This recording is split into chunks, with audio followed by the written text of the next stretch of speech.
शंकरानं धनुष्य मोठ जनकाला दिलं, जनकानं वाड्यामध्ये बघाया ठेवलं. अंगणात धनुष्याचा सीता करी घोडा, आणि कौतुकाने बघाया भरून जाई वाडा. जनकानं सीते पायी पण केला तेढा, जनकानं सीते पायी पण केला तेढा. शिवधनुष्याला कोणी, शिवधनुष्याला कोणी बाण आता जोडा, शिवधनुष्याला कोणी बाण आता जोडा. बघा, सीता स्वयंवराची जी कथा आहे ती कुठून सुरू होते? जनक राजाला शंकराने धनुष्य दिलं होतं, आणि असं म्हटलं जातं की ते धनुष्यबाण सीता लहानपणी त्याचा घोडाघोडा करून खेळायची हो. आणि त्या सीतेच्या स्वयंवराची कथा आज आपल्याला समजून घ्यायची. आता त्या काळामध्ये स्वयंवर होत होतं, त्या काळात स्वयंवर होत होतं. आता स्वयंवराची पद्धत बंद झाली. आता काय माहिती का, आपल्याकडे पश्चिमेचे वारे येतात ना, त्याच्याबरोबर पश्चिमेच्या वाऱ्यांबरोबर पश्चिमातली संस्कृती पण हळूहळू आपल्याकडे यायला लागली. आणि त्याच्यामुळे आपल्याकडे व्हॅलेंटाईन डे साजरे व्हायला लागले. बरं, व्हॅलेंटाईन डे हा एकटाच नाही बरं का, त्याच्याबरोबर काय काय chocolate day, rose day, propose day, kiss day, hug day, असे सगळ्या प्रकारचे डे सुरू झालेले आजकाल. तर ह्या प्रपोज डेच्या बाबतीमध्ये काय झालं माहिती का, तुमचे चंद्रातले अण्णा आहेत ना, त्यांचा नातू नाशिकला असतो. त्यांनी मला एक दिवशी प्रश्न विचारला, काऊ काका म्हणे की हे प्रपोज डेला मुलांनीच मुलींना का बरं प्रपोज करायचं असतं, मुली मुलांना का बरं प्रपोज नाही करत नाही? आता मी म्हटलं, अरे असं काही नसतं रे, असं काही नसतं. अहो नाही नाही म्हणे, बघा म्हणे तुम्ही बघा म्हणे, मी पाहिलेले म्हणे, मी जेवढे असे प्रपोज करतानाचे फोटो पाहिलेत ना, तर ती मुलगी अशी उभी असते आणि तो मुलगा असतो तो असा गुडघ्यात वाकून आणि असं वरती फुल जातो. तुम्ही असं एकतरी चित्र बघितलंय का म्हणे की जिथे मुलगी अशी फुल देतात? बघितलंय? कधीच नाही म्हणे. अरे वा, म्हटलं तुझं निरीक्षण तर फार छान दिसतंय रे. मग मी त्याला म्हटलं, म्हणे मुलांनीच का बरं मुलीला प्रपोज करायचं, मुलींनी का नाही करायचं? मग मी त्याला त्याच्यावरती एक प्रतिप्रश्न केला. म्हटलं, तू रामायण वाचलेस का? आता त्याला प्रश्न पडला, हे असं काय विचारलं? तो थोडासा अडगळला, म्हणे नाही वाचलो. म्हटलं, अरे काय लेखा, तुझ्या आजोबांचं वणीला एवढं मोठं मंदिर आहे, म्हटलं रामाचं मंदिर आहे, तू रामायण नाही वाचलं? त्याच्यावर तो मला काय म्हटलं माहिती का? म्हटलं, तुमच्याकडे रामाचं पुस्तक पण नाही, रामायण पण नाहीये. आहे हो काका म्हणे, पण एक प्रॉब्लेम आहे. म्हटलं, काय प्रॉब्लेम आहे? प्रॉब्लेम असा आहे म्हणे की ते पुस्तक आहे मराठीत, आणि मला मराठी वाचायचा सगळ्यात मोठा प्रश्न. आता गंमत अशी आहे की हा सगळ्यांच्याच घरचा प्रश्न सुरू झालेला आहे. कारण काय झालेलं आहे, आपण सगळेजण जे आहोत ना, ते सगळे आपल्या मुलांना इंग्रजी माध्यमात पाठवायला सुरुवात केलेली आहे. त्याच्यामुळे आपले संस्कार, आपली संस्कृती, आपलं साहित्य या मुलांना काही कळायलाच मार्ग नाही हो. मुलांची काय चूक आहे? आई बाबांनाच फार हौस आहे की आपल्या मुलांना इंग्लिश मीडियम मध्ये पाठवायचं. मी तुम्हाला खरंच सगळ्यांना विनंती करतो की कृपा करून आपल्या मुलांना मराठी माध्यमात शिकवा, आपल्या मातृभाषेत शिकवा. मातृभाषेत शिकवणं का गरजेचं आहे माहिती का? तर आता समजा तुम्ही इंग्लिश मध्ये एखादी गोष्ट वाचली जरी ना, तरी तुम्हाला ती गोष्ट कळेल, पण तिच्या मागचा भाव तुम्हाला कधीच कळणार नाही. आता मी हे सांगतोय ना, याच्यासाठी एक साधं उदाहरण देतो, म्हणजे तुमच्या पटकन लक्षात येईल. समजा छत्रपती शिवाजी महाराजांचं संपूर्ण जे सगळं आख्यान आहे, हे जर समजा तुम्ही इंग्लिश मध्ये ट्रान्सलेट करून दिलं आणि छत्रपतींवरचे जे पोवाडे आहेत हे तुम्ही समजा इंग्लिश मध्ये ट्रान्सलेट केले आणि गायला लावले, त्यावेळेला जर असं झालं असतं, गायले असते, तर तो वीररस निर्माण झाला असता का? सांगा तुम्ही मला. कळलं असतं का त्यांना? असं युद्धाची कुमकुमी आली असती का? अंगातलं रक्त संचारलं असतं का? हे केव्हा संचारतं? ज्या वेळेला तुम्ही तुमच्या मातृभाषेतून या सगळ्या गोष्टी करा. आपलं जे साहित्य आहे हे तुम्ही मातृभाषेतूनच शिकलं पाहिजे. बरं तुम्ही बघा ना, तुम्ही जे मुलं आता इंग्लिश मीडियम मध्ये पाठवतायत ना, ही सगळी माणसं सगळी मराठी मीडियम मध्ये शिकलेली होतो. आपले सगळे जे शास्त्रज्ञ आपण होऊन गेलेले कुठल्या मीडियम मध्ये शिकले? मराठीतूनच शिकलेले. हे सगळे मराठी मीडियम मधूनच शिकलेले आणि तरीही ते कुठे झालेले? आपल्याला आपल्या मुलांवर संस्कार होणं गरजेचं आहे, त्यांना मराठीत शिकवणं गरजेचं आहे, त्यांना संस्कृत मध्ये शिकवणं गरजेचं आहे, त्यांना अथर्वशीर्ष शिकवणं गरजेचं आहे, रामरक्षा शिकवणं गरजेचं आहे, त्यांना दासबोध वाचायला सांगितलं पाहिजे, गीता वाचायला सांगितली पाहिजे, ती समजून दिली पाहिजे, ज्ञानेश्वरी समजून दिली पाहिजे. ह्या गोष्टी, हे संस्कार जर आपल्याला कुटुंब व्यवस्था टिकवायची असेल तर ह्या गोष्टी गरजेच्या आहेत. तर हे झालं. पण तो म्हणे, काका मला जर तुम्ही इंग्लिश मध्ये जर आणून दिलं ना, याचं इंग्लिश एडिशन जर आणून दिली तर मग मी वाचेल म्हणे. नाही म्हणे, पण ते झालं. मी म्हटलं अरे ते पुस्तक वगैरे आणेल हे ठीक आहे, पण हा विषय आला काय? Propose day. मुलानीच मुलीला का प्रपोज करायचं? म्हटलं मग याचं उत्तर रामायणात आहे म्हणे. रामायणात म्हणे. म्हटलं हो. काय होतं म्हटलं, पूर्वी मुली पण मुलांना प्रपोज करायच्या. रामायणात त्याचा फार मोठा दाखला आहे म्हटलं. हो म्हटलं मी तुला सांगतो, चल तुला गोष्ट. आपल्या नाशिकमध्येच राम, लक्ष्मण आणि सीता हे तिघ जण तिथे राहत होते दंडकारण्यमध्ये. आपल्याला माहिती पंचवटीमध्ये राहत होते ते. पंचवटीमध्ये हे राहत असताना एक दिवशी शूर्पणखेचं लक्ष रामावर गेलं आणि तिला वाटलं राम किती सुंदर आहे, तर तिला त्याच्याशी लग्न करायची इच्छा झाली आणि म्हणून तिने रामाला प्रपोज केलं, तू माझ्याशी लग्न करशील का? तिने मायावी रूप धारण करून, म्हणजे पूर्वी बाकी मेकअप करायची गरज नसायची बरं का. तुम्ही कितीही विद्रूप दिसत असलात तरी सुद्धा मायावी रूप धारण केलं की तुम्ही सुंदरच दिसायचे, अशी त्यावेळेला राक्षसांकडे होती शक्ती. तसं सुंदर रूप घेऊन आणि शूर्पणखा त्या ठिकाणी आली रामाला. आता राम म्हटला मी तर एक पत्नी एक वचनी आहे बुवा म्हणे, त्याच्यामुळे मला तर काही शक्य नाही म्हणे, पण तू असं कर, माझा भाऊ आहे म्हणे लक्ष्मण, त्याला विचारून बघ बुवा म्हणे. ती लक्ष्मणाकडे गेली आणि लक्ष्मणाने त्याने विचारलं, लक्ष्मणाला प्रपोज केलं, माझ्याशी लग्न करशील का? लक्ष्मणाने काय केलं? तिचं नाकच कापून टाकलं. आता तिचं नाक कापल्यानंतर ती विवळची पळत सुटली ते थेट रावणाकडे. आता बघा, आणि तेव्हापासून ही पद्धत बंद झाली बरं का. मुलींनी मुलांना प्रपोज करण्याची पद्धत तेव्हापासून बंद झाली. माहिती आहे का कोणाला हे?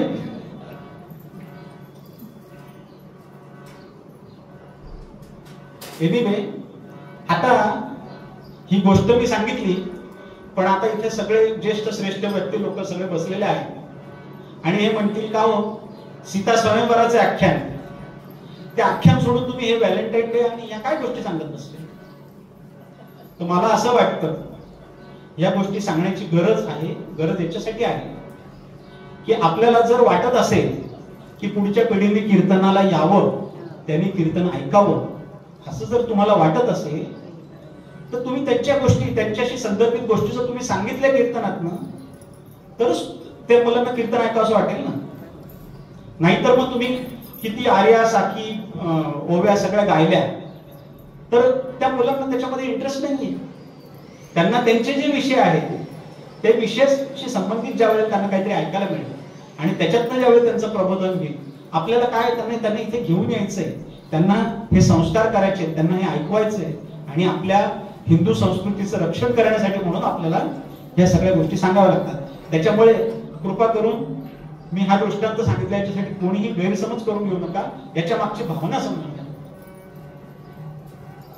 तर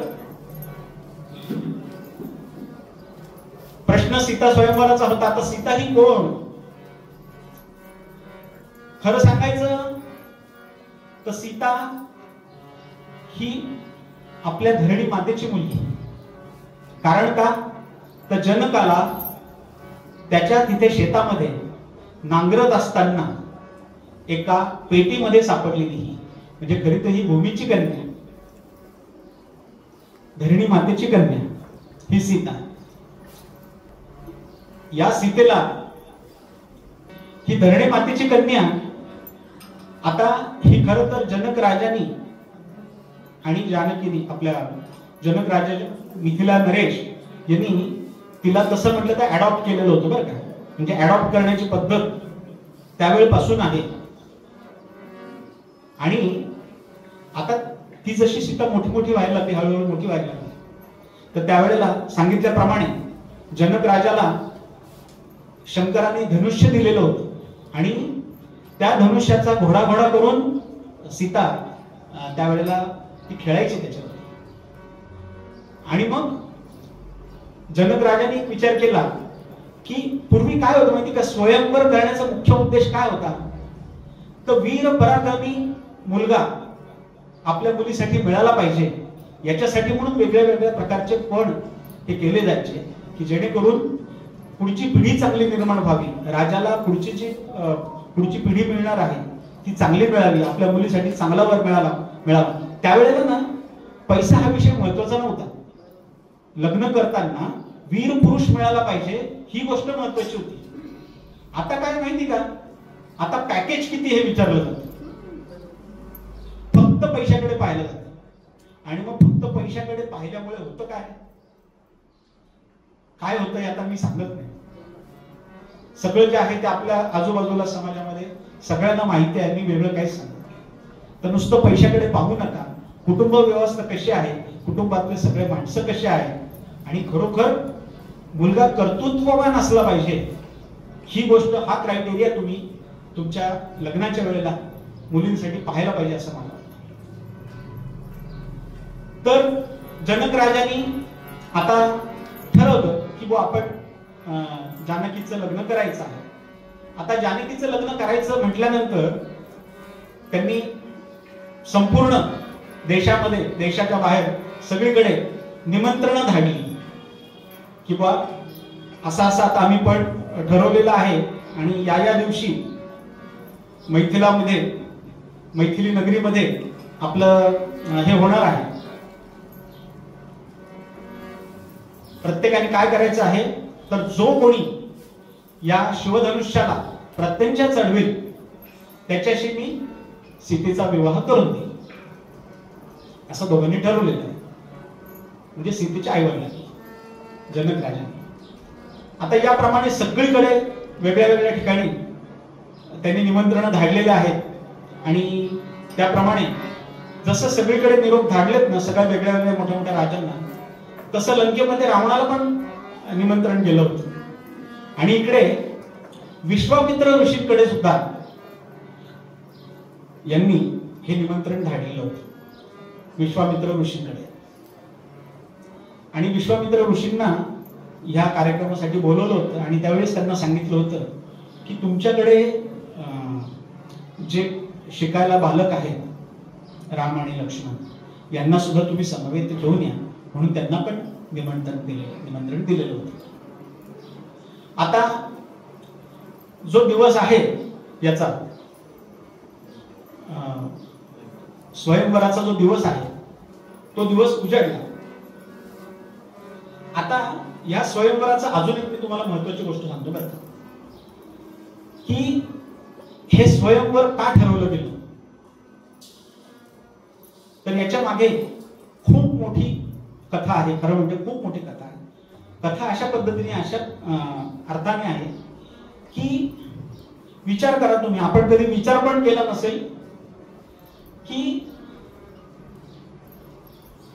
रावणाने सगळीकडे उच्छाद मांडलेला होता आणि त्याच्यामुळे धरणी माता अतिशय व्यथित झालेली होती आणि त्यावेळेला तिने गायीचं रूप घेऊन ती गेली कोणाकडे? ब्रह्मदेवाकडे गेली. ब्रह्मदेवाकडे गेल्यानंतर तिने ब्रह्मदेवाला प्रार्थना केली, तुम्ही काहीतरी करावं, ह्या रावणाचं काहीतरी करा. आता काय होतं, रावण हा इतका बुद्धिमान होता आणि त्याचा एवढा प्रचंड अभ्यास होता आणि त्याची भक्ती पण एवढी होती की त्यांनी शंकराची भक्ती करून, बरं शंकर हा बळ असा, त्यांनी शंकराची भक्ती करून अक्षरशः शंकराचं आत्मलिंग सुद्धा पदार्थ पाडून घेतलं होतं पूजेसाठी म्हणून. ती कथा आपल्याला माहितीच आहे, ती कथा मी इथे वेगळी नाही सांगत. पण रावणाला इतका गर्व झाला होता, इतका अभिमान झाला होता की तो सगळ्यांना, संपूर्ण पृथ्वीवर सगळ्यांना त्रास द्यायला सुरुवात केली आणि म्हणून पृथ्वीला जाऊन हे ब्रह्मदेवाला प्रार्थना करावी लागली. आणि मग हे पुन्हा गेले भगवान शंकराकडे. शंकराने सांगितलं, आता मी काय करू, मी आहेच असा भोळा, माझी कोणी भक्ती केली की मी प्रसन्न होतो आणि माझा तो वीक पॉइंट आहे, समोरचा जो मागतो ते मी देऊन टाकतो. मग ते सगळेजण गेले ते भगवान विष्णूंकडे आणि मग त्याच वेळेला हे सगळं नियोजन झालेलं होतं की आता धरणी मातेलाच तिला सीता ही कन्या द्यायची. त्याच्यानंतर ती कन्या दिल्यानंतर इकडे रामाचा जन्म घडवून आणायचा, जो आता आपण परवाला झालेला आहे. हे सगळं कसं आहे माहिती का, हे नियोजन जे ना, अशाच पद्धतीचे नियोजन आता सुद्धा ऍक्च्युली झालं होतं माहिती का. पूर्वी 370 कलम कसं हॉटेल माहिती का तुम्हाला? कोणालाच माहित नाही ना. काय झालं ते कळलंच नाही आपल्याला. ब्रह्मदेव जरी स्वर्गातून खाली आला ना तरी सुद्धा 370 कलम हटवू शकत नाही, असं अनेक विद्वानांनी सांगितलं होतं. अनेक विद्वानांनी सांगितलं 370 कलम हटवू शकत नाही. त्याच्यानंतर काय झालं, बीजेपीने त्या मुफ्ती मोहम्मद बरोबर एकत्र सरकार बनवलं. काय म्हणे, आपली विचारधारा कुठली बीजेपीची, ही यांची विचारधारा कुठली आणि काय यांच्या बरोबर सरकार स्थापन केलं. यांनी मध्येच राजीनामा देऊन टाकला, राष्ट्रपती राजवट आली आणि 370 कलम हटवलं गेलं. कसं हटवलं गेलं कोणालाच कळलं नाही. इतकं मोठं नियोजन त्याच्या मागे होतं, हे आत्ताचं उदाहरण आहे. तसंच नियोजन त्यावेळेला रावणाचा वध होण्यासाठी म्हणून हे सगळं नियोजन होतं. इकडे रामाचा जन्म, त्याच्यानंतर रामाचं आणि सीतेचं स्वयंवर होणं, त्याच्यासाठी तिथे रावणाला मुद्दाम घेऊन येणं. कारण रावणाने जर सीतेला पाहिलंच नसतं ना तर त्याला सीतेसाठी म्हणून मोह उत्पन्नच झाला नसता. त्यांनी सीतेशी लग्न करण्याचा कदाचित विचारही केला नसता. त्याच्यासाठी म्हणून त्याचा त्या ठिकाणी अपमान व्हायला पाहिजे होता, म्हणून त्यांनी तिथं त्याचा अपमान होऊ दिला आणि त्याच्यानंतर मग तो त्यांनी सीतेचं हरण केलं आणि त्याच्यानंतर हे सगळं युद्ध झालं. ह्या ज्या सगळ्या गोष्टी आहेत ना, ह्या त्यावेळेला देवाकडे सगळं याचं प्लॅनिंग झालेलं होतं आणि त्या प्लॅनिंग प्रमाणे या सगळ्या गोष्टी चाललेल्या होत्या असं मला वाटतं. तर त्याप्रमाणे आता सीता स्वयंवर, आता मी काय म्हटलं की सीता स्वयंवराची कथा सगळ्यांनाच माहिती आहे, पण सीता स्वयंवराकडे आपण जरा वेगळ्या अर्थाने पाहावं म्हणून मी तुम्हाला या गोष्टी सांगितल्या. या व्यतिरिक्त बाकी तर सीता स्वयंवर ठरलं. सीतेच्या स्वयंवराच्या दिवशी वेगळ्या वेगळ्या राज्यांमधनं मिथिला नगरी संपूर्ण सजलेली आहे. त्या ठिकाणी सगळ्या राजांची, राजपुत्रांची उतरण्याची व्यवस्था करण्यात आलेली आहे. संपूर्ण सगळीकडे आनंद आहे सगळ्यांना. आणि जनक राजाला सुद्धा मोठी उत्सुकता की आता आपली सीता नक्की कोणाला वरमाला घालते, कोणाला, आणि कोण पराक्रमी पुरुष आहे. इथे क्षत्रिय तेज पाहायला मिळणार आहे आपल्याला. जनक राजाला फार मोठी अपेक्षा होत्या हो सगळ्या लोकांकडून की आपल्याला कोणीतरी चांगला जावई मिळावा, याच्यासाठी सगळेजण खूप आतुर होते. जरी ती अडॉप्टेड कन्या असली ना तरी सुद्धा त्याला ती चांगल्या पुरुषार्थी पुरुषाला मिळावी याच्यासाठी त्याचा प्रयत्न होता. त्याप्रमाणे स्वयंवराचा दिवस उजाडला एक एक राजांनी यायला तिथे सुरुवात केली. बर सगळे थोर पराक्रमी राजे होते बरं का. एक एक राजांनी यायला सुरुवात केली.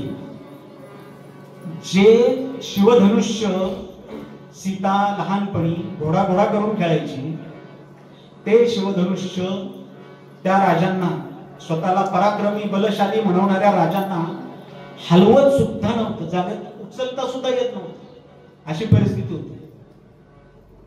आणि एक राजा झाला, 2 राजे झाले, 3 राजे झाले, 4 राजपुत्र झाले. वेगळ्या वेगळ्या प्रकारचे राजे आणि राजपुत्र प्रत्येक जण येत आहेत आणि प्रयत्न करतायत.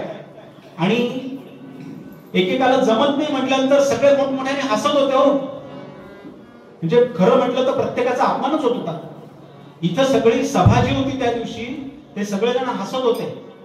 पण जनक राजा मात्र मनातनं फार खंतावत चालला होता. अरे काय आहे, मी समजतोय की क्षत्रिय तेज काय असतं आणि एक शिवधनुष्यही लोक उचलू शकत नाहीत. हे सगळं होत असताना मध्येच स्वतः रावण पण उठून आला. आता रावण तर बलाढ्य होता. आपण शंकराला तर असं जिंकलेलं आहे, त्याचं धनुष्य उचलायचं म्हणजे आपल्यासाठी काय येऊ, हे असं एक करंगळीचा खेळ आहे आपल्यासाठी, असं त्याला वाटत होतं.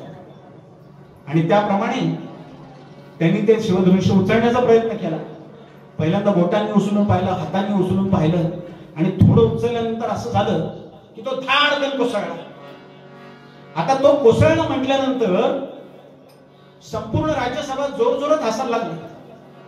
सभेतले सगळेच राजे खूप हसायला लागले आणि रावणाला तो अपमान प्रचंड असह्य झाला. प्रचंड असह्य झाला. मला हसतायत तुम्ही, या रावणाला तुम्ही हसतायत. बघून घेईल मी, सगळ्यांकडे बघून घेईल, तुम्ही मला समजताय काय. आणि असं म्हणून रावण तिथून निघून गेलेला, अपमानजनित होऊन तिथून निघून गेलेला आहे.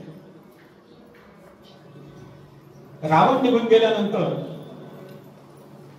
जनक राजा उठून उभा राहिलेला आहे आणि मोठ्या दुःखाने तो म्हणायला लागला, मी असं समजत होतो की आपल्या पृथ्वी तलावरती अनेक मोठे मोठे राजे आहेत, वीर राजे आहेत, पराक्रमी राजे आहेत, असं मी समजत होतो. हे क्षत्रिय तेज जे मला पाहायला मिळेल असं मला वाटलं होतं.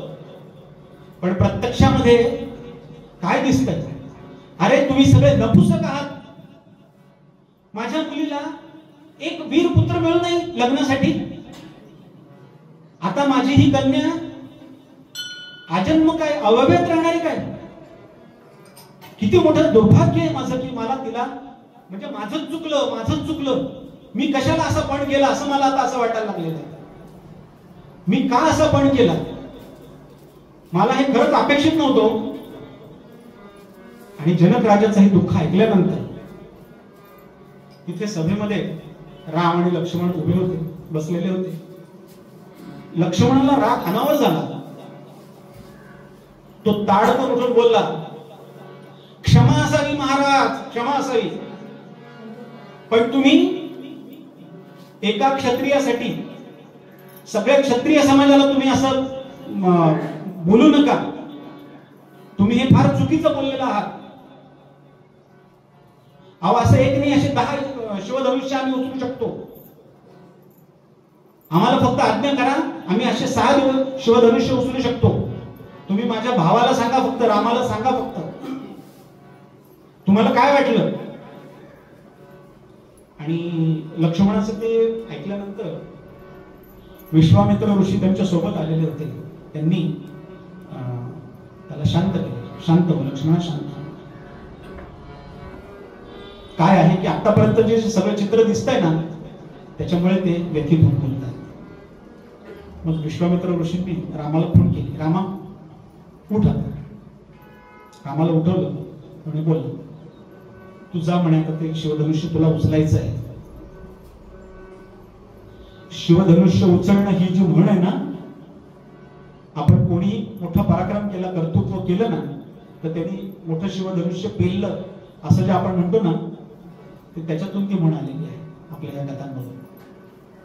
तर आम्हाला त्यांनी सांगितलं की तू शिवधनुष्य उचलायला जा.